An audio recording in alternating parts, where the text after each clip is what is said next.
Hey, it's Amy Watson and Jimmy Harvey. We are in the south of France and today we'll play some funky soulful disco house tunes and cook a French snack. Let's get groovy.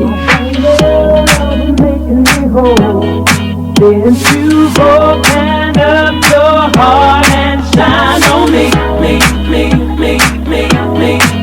I got peace deep in my soul. I got love making me whole. Didn't you open up your heart and shine on me, me. I got peace deep in my soul. I got love making me whole. Didn't you open up your heart and shine on me. I got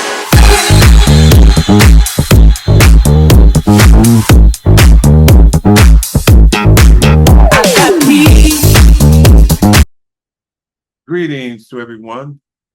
My name is Melvin. I am a professional artist, a certified community producer at Brick Arts Medium. I have a show called The Artistic Talent, which comes on every Monday at 1 a.m., 11 a.m., 4 p.m., and replays on Wednesday at the same time. It airs on Spectrum, Optimum, RCN, Verizon, 1998, 68, 83, and 43. So you can watch my show on any one of them channels on those particular days. Now, what I'm doing today, I had a conversation with one of my acquaintances that I work with, and he watched my show. Other people watch my show. And what he asked me, is it possible for me to do an educated video on entrepreneur? So I thought about that and I said, you're right. I would do that. So that's what I'm doing today. So I'm going to raise 4 topics on this particular issue. The first one will be how to become an entrepreneur with no money or experience. The second one would be videos with mentors from the SCORE organization, which is a great, excellent leadership into helping you, inspire you, promote you into becoming your own entrepreneur and how to do this. The third one will be how to run your own non-for-profit 501c3 organization, and there will be videos showing you how to do that. Lastly, it would be how to establish or how to get your general vendor license as a veteran or anyone else that's not a veteran. Now, all this stuff is free. It's just information, and it's something that I feel that would help you into becoming your own entrepreneur. Now, I want to just address something that is not going to be that easy when you're starting off. Give you a little history how I started off my journey on to becoming an entrepreneur. This is over 10 years ago. Had a great job, a manager of this particular company, and I love drawing. I love doing video.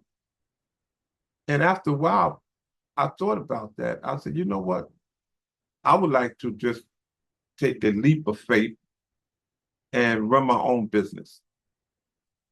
So in order for me to do that, I had to save up for about 1.5 years all the money that I was making. So this way I have enough money to pay my rent, pay my bills, clothes, food, and whatever expenses I had, because I had car notes as well. So when I did that, and I told the company that I want to leave, that I want to venture out on my own faith and see how this will work out. So they said, well, okay, fine.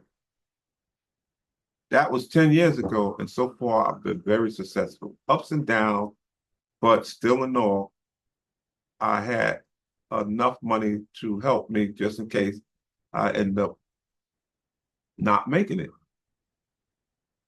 So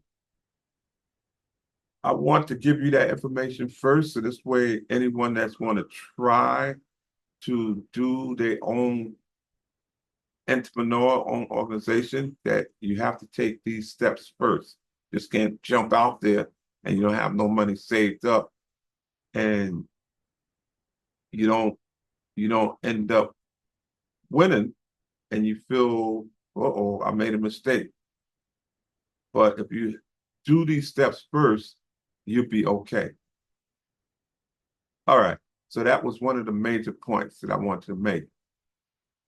So right now, I'm gonna show you the videos of how I started off. But before I do that, I just want to make another point, is that what really inspired me to, really jump off into this avenue of become my own entrepreneur.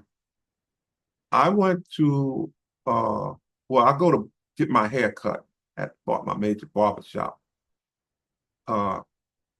So I was talking to the barber, and the barber was saying to me that, listen, I think that you are an excellent artist. I've seen your work, but in order to prove this, we from the hood, so why don't you draw a picture of me cutting your hair? Because a lot of people in the hood knows what I look like, and we see how they go. And we'll make a percentage of whatever you make, I said, that sounds good.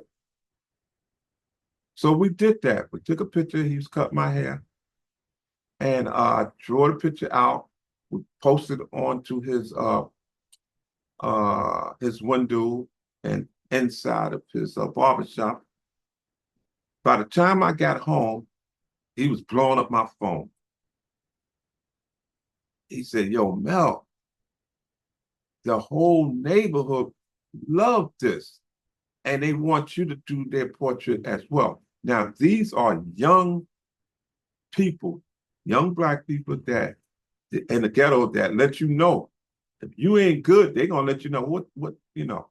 But when they seen that type of work that I had, they all wanted one. And that's how I really jumped off, because they told me, they said, yo, bro, you got some talent here. And even though we don't have that much money, but we are paid for whatever you're going to charge us to have that posted, because that looks just like him. And that's how I really, really got started to inspire me to do my own portrait business. And then I started to expand after that. So you got to find, first of all, what you love doing and how would you promote it. And if you go to your own neighborhood or within the people that knows you, and once they determine that you are good and they want to buy what you got, that's a breakthrough right there. Because you can go in any corner, any organization, and besides you, that's what I started doing when I started working with getting the information with, SCORE and these other organizations that would help me, mentor me. These are steps they was telling me to do.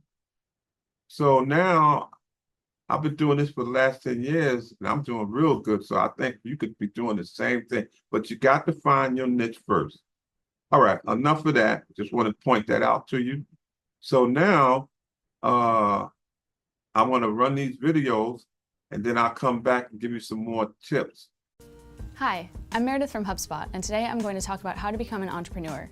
If you enjoy this video, don't forget to like it and subscribe to our channel. Post any questions or suggestions you have in the comments below. Let's get started. Being your own boss, calling all the shots, hustling to hit your goals. For many people, entrepreneurship is the ultimate career goal. But as awesome as running your own business sounds, it's also incredibly difficult. How difficult? Well, 75% of startups fail. But here's the good news. Starting a company can be one of the most rewarding, exhilarating, and interesting opportunities you'll ever get. If you're aware of the risks and you're still dead set on being an entrepreneur, then we have some strategies and advice for you. Number 1, identify a profitable startup idea. One of the best ways to do this is to ask your friends what annoys them.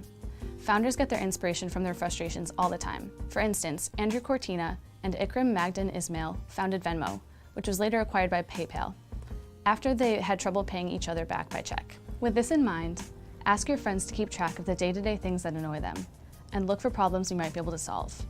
Part of that involves planning for the future. As the world changes, people need different products. The rise of Uber, Lyft, and other ride-sharing apps created a demand for a third-party app that will tell you the cheapest fares at the exact moment. You want to get ahead of the curve. Read trend predictions for your industry or market, or check out universal trend forecasting publications. Checking out what other people have come up with can be a great way to kick your own thought process into gear. It also presents opportunities to make something better or cheaper. You don't always need to develop something brand new. If you can offer an existing product at a lower price point, better quality, or ideally both, you'll have plenty of customers. Better yet, there's clearly an existing demand, and many people start successful businesses after noticing a gap in the market. But be sure to focus on a category that's growing. Pick one that fascinates you, but isn't overly competitive. Once you do, consider questions like, what can be done to improve the products here? Can I add a new feature? What about a different material? Can I personalize it somehow? Number 2, validate your startup idea. Great, you've got an idea, but don't quit your day job just yet. Before you go all in, you need to know other people will actually want your product. And no, your friends and family don't count. Here's where the idea of a minimum viable product, or MVP, comes into play. An MVP is the simplest, most basic version of your tool or service possible. It's functional enough to satisfy early customers and get a sense of what you should improve. Doing interviews with potential customers is a great option here. Show them a working demo of your product, ask what they like and what they don't, how much they'd pay for it, and how often they'd use it. If you want to test the market's interest before building anything, build a landing page that describes your product or service. Ask people to submit their email addresses in exchange for early access, a free subscription, membership, or product, a discount, product updates, or some other compelling offer. Then promote the video on social media and paid search, and see how many visitors convert to signups. Number 3, find a co-founder. Conventional wisdom says you should look for a co-founder when starting a new business. There are 3 main advantages to having a co-founder. It's easier to get funding. Whether or not multiple founders actually contributes to a company's success, many venture capitalist investors believe it does. They're reluctant to back solo founders. As an example, single founder is the first thing on Y Combinator co-founder Paul Graham's list of causes of failure. He writes, "Have you ever noticed how few successful startups were founded by just one person? It seems unlikely this is a coincidence." A co-founder understands exactly what you're going through and makes you feel less alone. They can provide different skills, knowledge, and connections. Maybe you're great at selling, while your co-founder is more technical. You've got lots of connections, and they've actually started a business before. But there are also drawbacks to having a co-founder. There's conflict. You and your partner will inevitably disagree. A little healthy disagreement is productive, but if you don't find a solution relatively quickly, you'll waste valuable time and energy, and you'll have to split the equity. And where do you find a co-founder in the first place? Well, when you do, look for someone with the same business ethics, work habits, and complementary personality. In addition, they need to believe in your vision, contribute the right skills, and have a desire to be your co-founder in the first place. Number 4, get funding to start a business. So how can you get your business funded? There are a few ways. Many entrepreneurs rely on their friends and family for an initial investment, typically called a seed round. You can exchange funding for a stake in your startup, i.e., your cousin receives 4% of the company after giving you $12,000, request personal loans, with or without interest, or even donations. You can also apply for a small business grant. Federal, state, and local governments have programs to help small businesses, including low-interest loans, venture capital, and grants. To find programs your company qualifies for, check out grants.gov. There are also crowdfunding platforms. Kickstarter, Indiegogo, GoFundMe, and Fundable let you get backing through an online campaign. Plus, crowdfunding doesn't just generate capital, it can also help you get early product feedback, brand awareness, and sometimes, if you have an interesting story or especially cool product, press. Pitching to angel investors is another option. These investors look for early-stage companies that can 10x or more their investment. They'll be extremely diligent in making sure you understand your target customers, the product space, how you'll make money, and how you'll scale. Make sure you're prepared with a solid business plan and early signs of traction. Venture capital firms, another option, look for young, private companies. Like angel investors, VC firms are looking for high-risk, high-return investments. The returns they expect depend on how mature your startup is. You could use a credit card for a short-term cash option, but it's typically not a good idea to use your credit card to pay for business expenses, unless, of course, you can pay the balance. But sometimes you have no choice. You need money and fast. But sacrificing your credit score and racking up credit card debt will hurt your business in the long run, not to mention your personal financial health. You can't apply for a loan in your company's first year, as lenders are unwilling to make such a high-risk investment. But you can take advantage of the Small Business Administration's microloan program.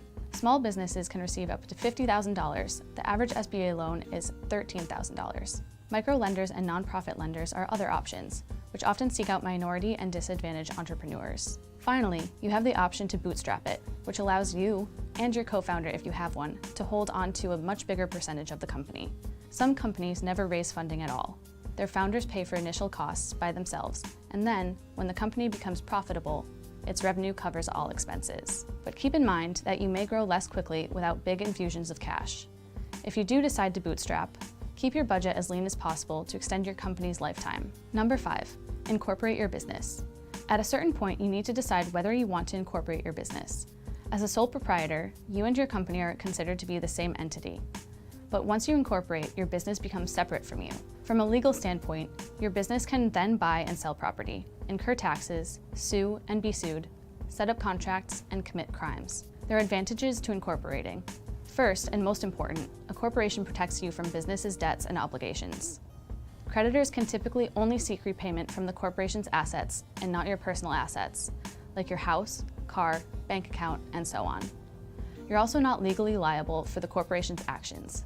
In contrast, as a sole proprietor, anyone who sues your business is suing you. Having a corporation lets you transfer shares. You can sell some of your ownership in a company, transfer it, or give it away. If you want to accept external investments or bring a partner on board, you need the ability to divest. Corporation status also gives you more credibility, which helps you attract investment capital. Lastly, corporations can deduct normal business expenses before they allocate income. Of course, incorporating also has its disadvantages. It creates an additional tax burden, since you'll have to periodically file with the state and pay yearly fees. The processes can be relatively time-consuming, and hiring a lawyer can cost anywhere from a few hundred to a few $1,000s. But you don't have to incorporate. There are a variety of business structures to choose from. But if you have a co-founder, need external funding, and would like legal protection, it's a good option. Once you've decided to incorporate, you must choose between becoming a limited liability company, LLC, or S corporation. The SBA has a handy guide on choosing the right entity structure. As a mentor, we're there to really be beside them and help cheer them on. For me, what I get out of SCORE is just the thrill of being able to see somebody else succeed.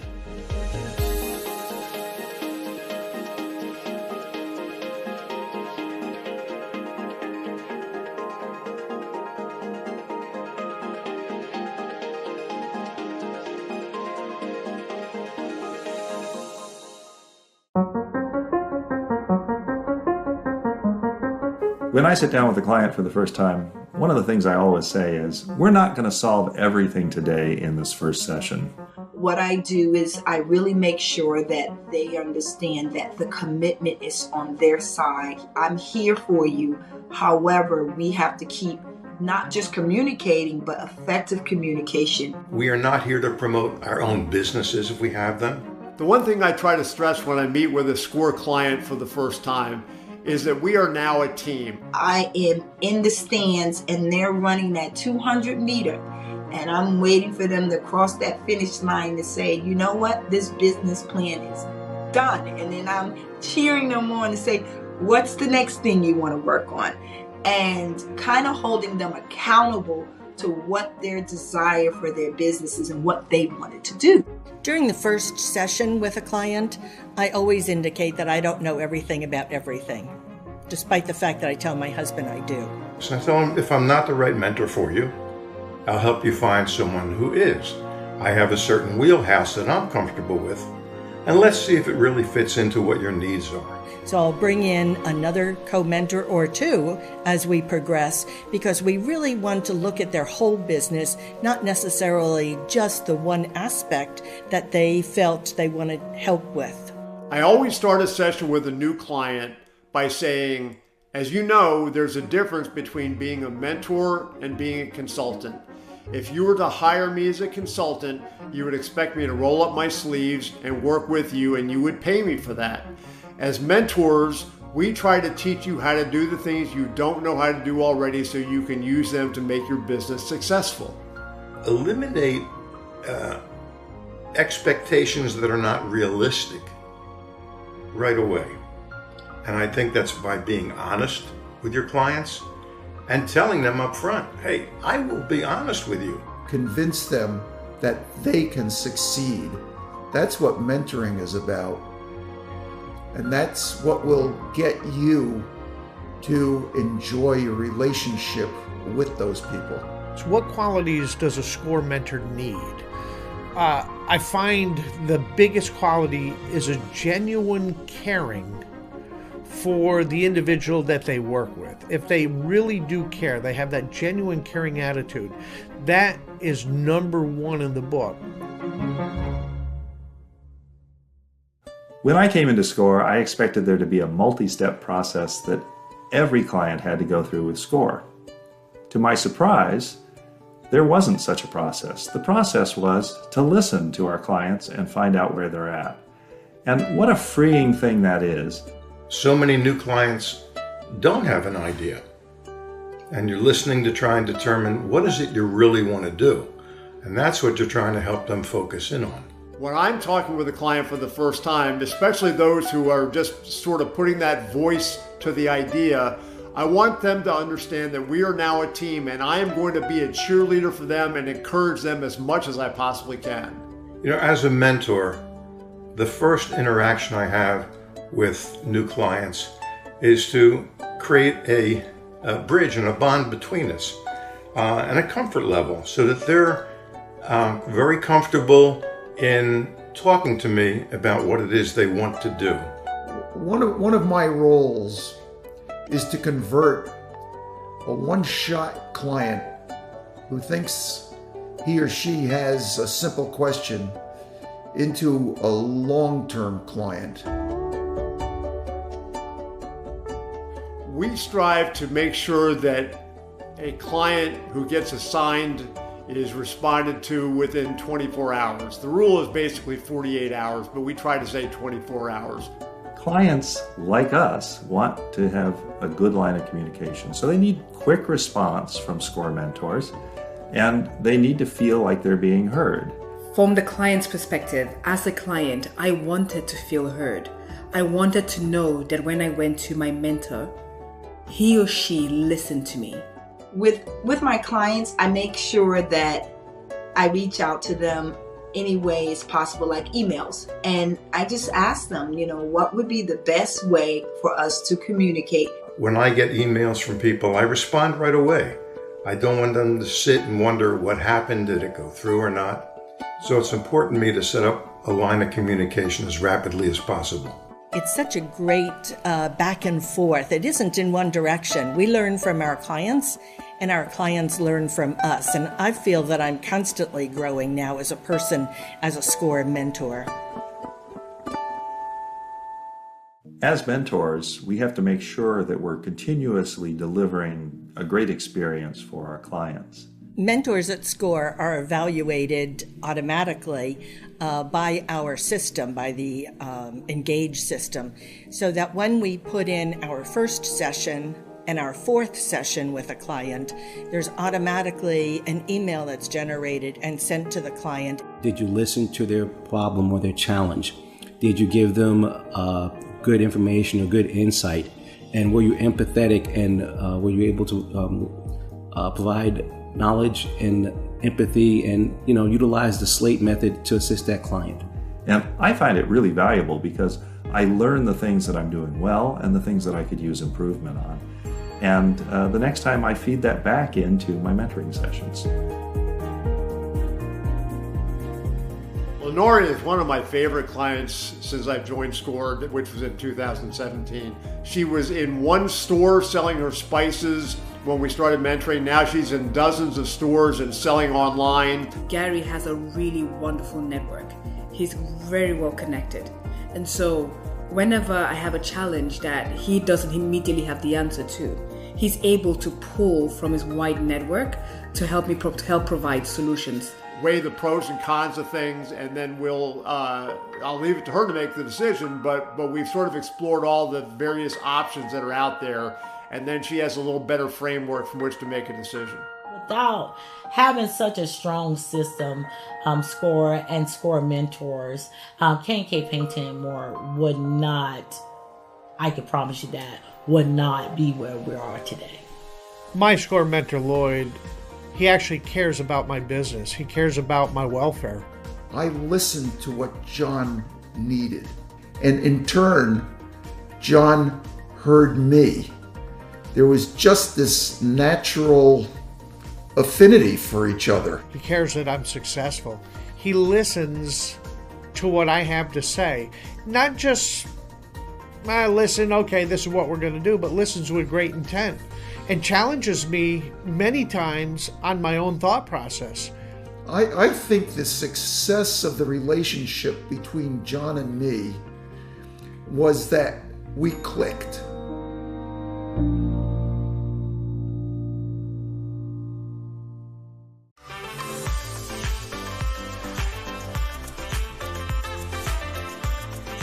Someone who wants to have a mentor contacts SCORE. We set them up with a mentor who helps them with the particular need that they have. This is a free service to the client. It goes on as long as they need it to go on. It's as many meetings as the client feels necessary in order to get their idea to life and to become a business. SCORE Low Country is uniquely positioned to help businesses in the Low Country. As a part of that commitment, we're offering veteran entrepreneurship workshops in the fall and in the spring. About a year ago, SCORE asked me if I would help them with a veterans webinar, and I said absolutely. The reason is because I've been through it twice myself, coming out of the military and going into the private sector. So when somebody asked me the second time around, what do you want to do next? I said, I want to help anybody I can from the lessons I've learned over the years, and this was a perfect venue to do that. By attending the workshop series, you definitely get all the different perspectives, especially when there's different veteran panelists, because of their background and what they've been through and what they had to go through to get where they're at now. As a veteran business owner, it helps us to navigate through all the reasons. Good afternoon, ladies and gentlemen. This is your host, Elgin Martinez from the Immigrant Edification Channel, the only channel that addresses real immigrant issues, coming to you with another informative video. But ladies and gentlemen, the video today is going to be about how to apply for a vendor's license in the state of New York. Ladies and gentlemen, I'm going to speak about two types of license, namely the food vendor license and also what is known as a standard vendor's license. That being said, ladies and gentlemen, who can apply for these licenses? Ladies and gentlemen, any resident of New York can apply for these licenses regardless of immigration status. That being said, on July 11, 2005, Mayor Michael R. Bloomberg signed Bill 4918 into law, which forbids city officials from checking the immigration status of applicants for a food vending license. That being said, ladies and gentlemen, basically what this bill did was repeal the provision of the food vending law and the general vendors law that required officials to check the citizenship status of an applicant for a food vending license. That being said, ladies and gentlemen, general vendors licenses are capped at 853, the same number since 1979. There is also a waiting list for this type of license, ladies and gentlemen. That being said, unless you are a former member of the U.S. Armed Forces that has been honorable discharge, you would not be granted a standard vendor's license at this time. That being said, the food vending license is capped at $3,000. A Department of Health license is also required to sell food in the city of New York, ladies and gentlemen. For painting, illustration, photograph, and books, these items can be sold without obtaining a license Reason being is that these items are covered by the First Amendment, ladies and gentlemen. That being said, a total of 1,000 seasonal food vending permits, usable April through October, are awarded via a lottery system. That being said, ladies and gentlemen, how do you apply for a food vendor's license?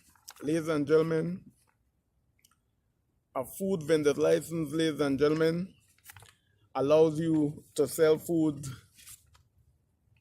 at local fairs and other locations. The food vending license is issued by the Department of Health and Mental Hygiene as a photo ID badge, ladies and gentlemen.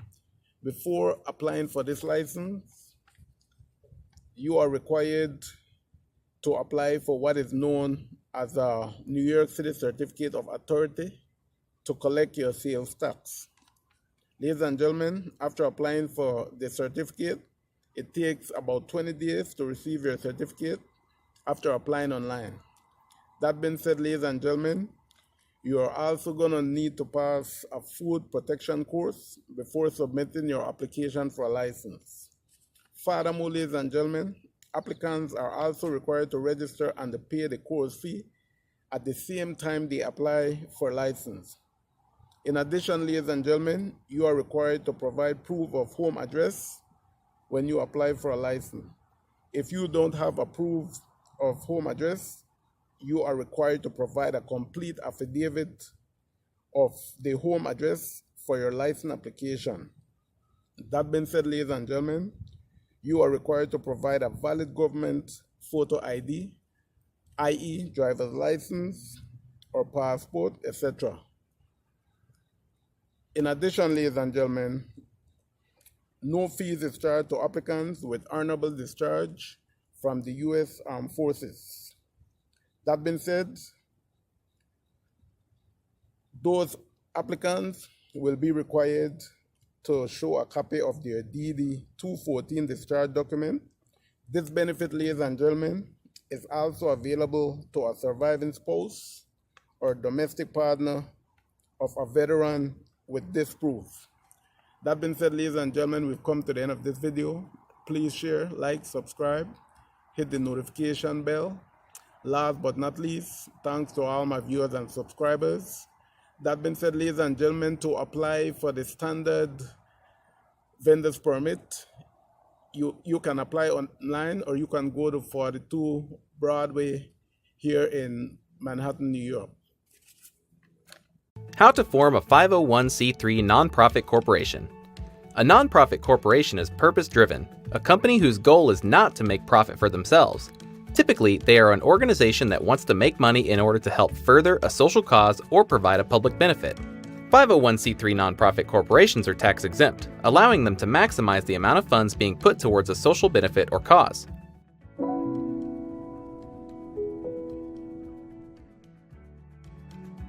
But do you need to form a nonprofit corporation? Just because you want to raise money for a person or organization doesn't mean you need to form a nonprofit corporation. You can run one-time charity events to raise money without needing to be a nonprofit corporation. Running something like a charity auction or raising money to donate to an organization are informal examples. If you have long-term goals for your nonprofit, then forming a nonprofit corporation may be more suitable as it will provide certain benefits such as limited liability protection, an enhanced ability to raise funds and apply for grants, and discounted rates on stamps, as well as certain marketing and advertising costs. You will also receive tax exemptions once you obtain 501c3 status. How do you form a nonprofit corporation? There are two ways. You can do it yourself, or you can hire a service to do it for you. Let's take a look at both options and help you decide how to go about forming your own nonprofit corporation. Option 1. Do it yourself. If you want to save money, you can form a nonprofit corporation on your own. Let's take a look at the 6 steps to forming a nonprofit corporation on your own. 1. Choose and secure your nonprofit's name. The name you select for your nonprofit will establish its brand. It's the first thing that most people will learn about your organization. It's important to pick a name that both aligns with your mission and follows the rules of the naming guidelines in your state. You'll need to check your state's specific naming requirements, but in general, follow these rules when choosing a name. The name you pick for your organization should not include any words or terms that could be considered grossly offensive or misleading. The name must be distinct from that of any other corporation in your state. For more information on what makes a name distinct, check out our other video, How to Name Your Business, linked below. Once you have a name selected, do a name search to make sure it's available in your state. After doing a state name search, you'll want to do a domain search to see if your name is available as a URL. Even if you don't plan on making a website today, you may want to secure the URL so someone else doesn't take it. 2. Appoint a registered agent. The registered agent can be an individual within the company, including yourself, or you can hire a professional service authorized to do business in your state. They will send and receive legal papers on your behalf. These documents include official correspondence, like legal summons and document filings, which your registered agent will receive and forward to you. Your registered agent will also help remind you to file the necessary reports. Failure to properly maintain your nonprofit can result in fines and dissolution, so this assistance is valuable. 3. Select directors and officers. Your nonprofit corporation will be made up of some number of directors and officers. This number will vary by state, so check out our other state pages linked in the description below for your specific state. The directors of a nonprofit are responsible for overseeing the operations of the organization. Together, they form the board of directors. The power and influence of the directors over the organization comes from them as a board. The directors themselves do not have any authority as individuals. The board typically creates the policies that govern the nonprofit. They also oversee management-level hiring, such as the company officers. The officers of a nonprofit, such as the president or secretary, are individuals with responsibilities and the authority to execute based on their job description. Together, the officers on the board will come together to make up the organizational structure of your nonprofit. An officer may also be on the board of directors and serve both roles if allowed to do so by the organizational bylaws, which we will discuss later. If your organization plans to apply for 501c3 status for federal tax exemptions, it must elect at least 3 directors not related to each other. 4. File the certificate of formation. To form a nonprofit corporation, you will need to file official papers with the state. The paperwork you file varies by state and is most commonly called the Articles of Incorporation. Some possible information in the Articles of Incorporation you may have to include is entity type, entity name, principal office, registered agent and registered office, incorporator, members, distribution of assets, effectiveness of filing, or supplemental provisions. This varies greatly by state, so be sure to check your specific state's requirements. 5. Operating procedures and housekeeping. Once your nonprofit corporation has been formed, you'll want to start getting the structure of it together and determine how your nonprofit will be run, starting with the bylaws and conflict of interest policy. Your bylaws are the rules that determine how your organization will be governed and run. You can think about it as a constitution for your nonprofit. It makes the rules and priorities clear for everyone involved. In your bylaws, be sure to include how the nonprofit will be governed, the roles of directors and officers, how meetings are held, voting procedures, electing officers or directors, how records will be kept and managed, how disputes will be handled, and how bylaws will be added and amended in the future. When you're ready to get started, check out some bylaws templates linked in the description below.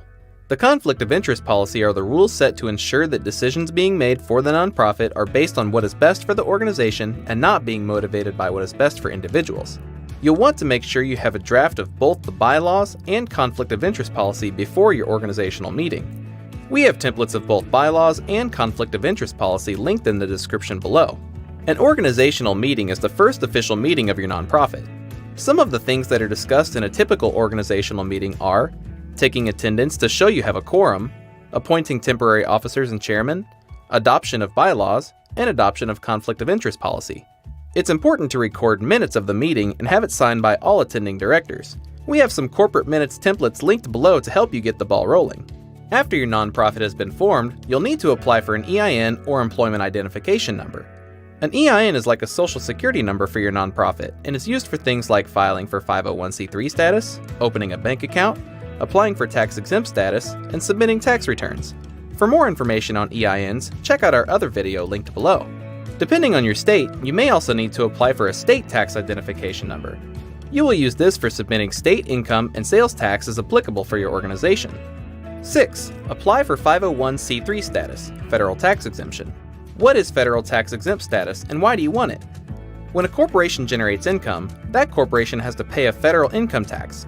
As a nonprofit, your goal is to generate income that is used to help further a cause, rather than fill the pockets of the company employees. Because of this, the federal government allows that nonprofits' income not be taxed so that more of the money can go towards the cause that the nonprofit is supporting. Before your nonprofit can apply for 501c3 status, it must file the Articles of Formation with the required provisions, adopt the bylaws and conflict of interest policy, and have an EIN number. In order to file for tax-exempt status, most organizations will need to file Form 1023 online or by mail and pay a fee of $600. If your organization's annual gross receipts are below $50,000, then you may be able to file Form 1023-EZ with a fee of $275. You can check your eligibility with the link in the description below. To apply for state tax exemption, you'll need to find your state-specific requirements. Option 2. The second way to form a nonprofit is to hire a professional service to create your nonprofit for you. Hiring a professional service to file your forms and act as your registered agent for the nonprofit will cost you an additional $50 to $150. This fee only covers formation of a nonprofit corporation. If you wish for the professional service to file for 501c3 status, the cost may go up to as much as $1,700 plus filing fees. However, there are several benefits to working with a pro. A hired registered agent helps with getting your reports filed on time, helps you stay organized by keeping your business mail separate, and is available at all regular business hours to accept official mail and legal papers on your nonprofit's behalf. If you want to form an organization or company with the purpose being to help a cause rather than to make a personal profit, a nonprofit corporation is the best way to do that. Now you know all the steps to form a nonprofit. For a more detailed guide, visit our site at startupsavant.com.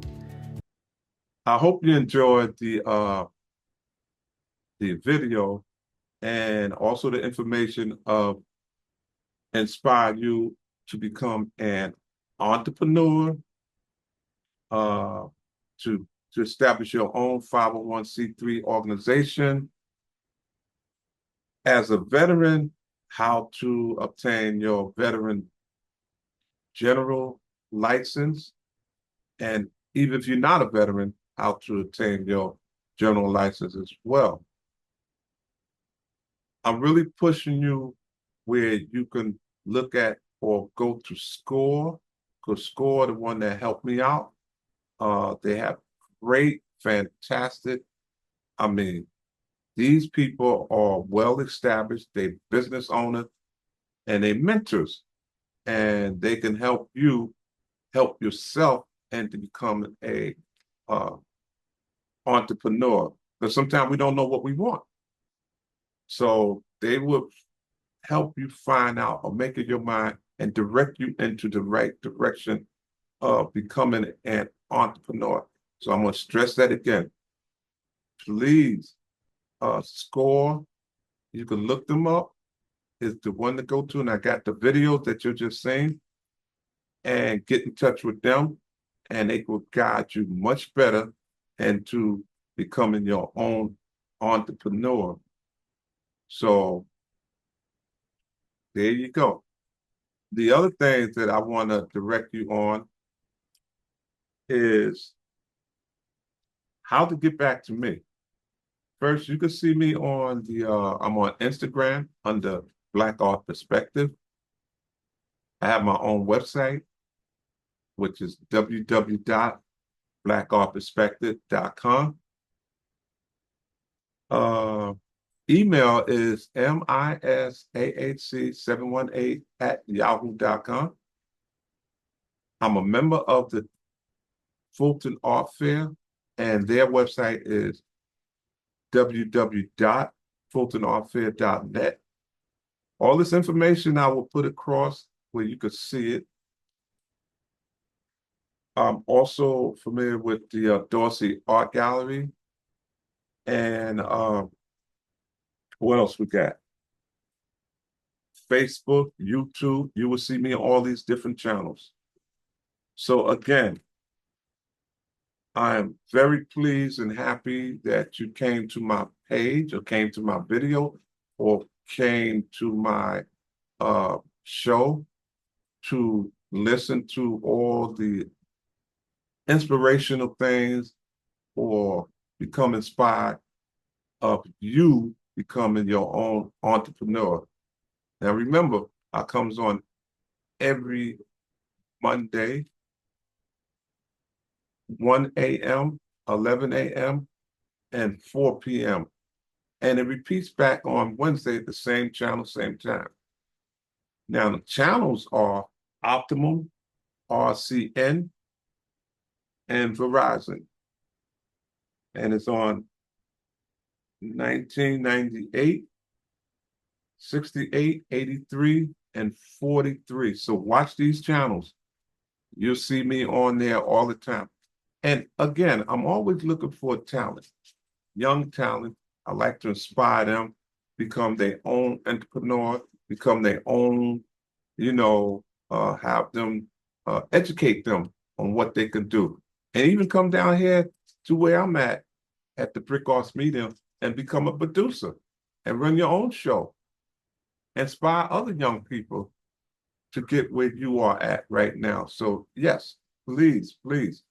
Now, the last thing I want to mention to is that because I belong to the Fulton Art Fair, we had a great, great art fair. This was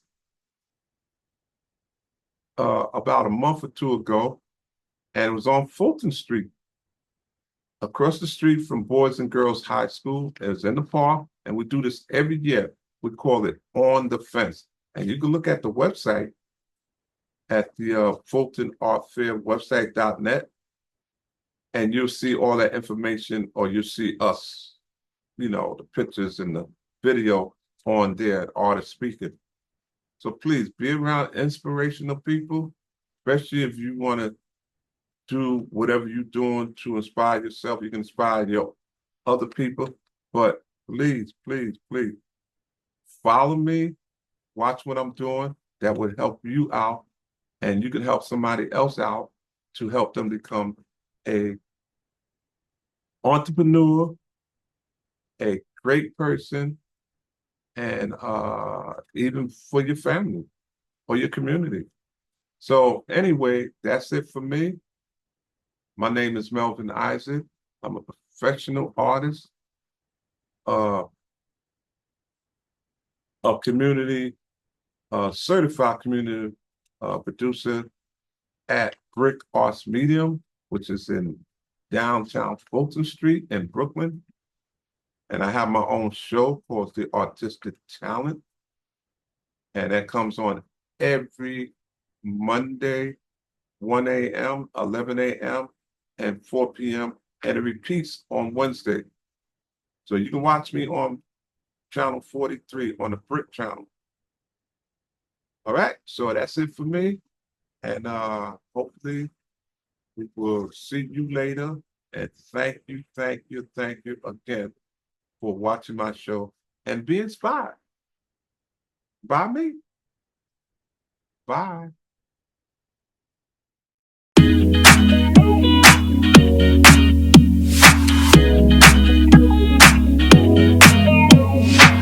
Hey, it's Amy Watson and Jimmy Harvey. We are in the south of France, and today we'll play some funky soulful disco house tunes and cook a French snack. Let's get groovy. Didn't you open up your heart and shine on me?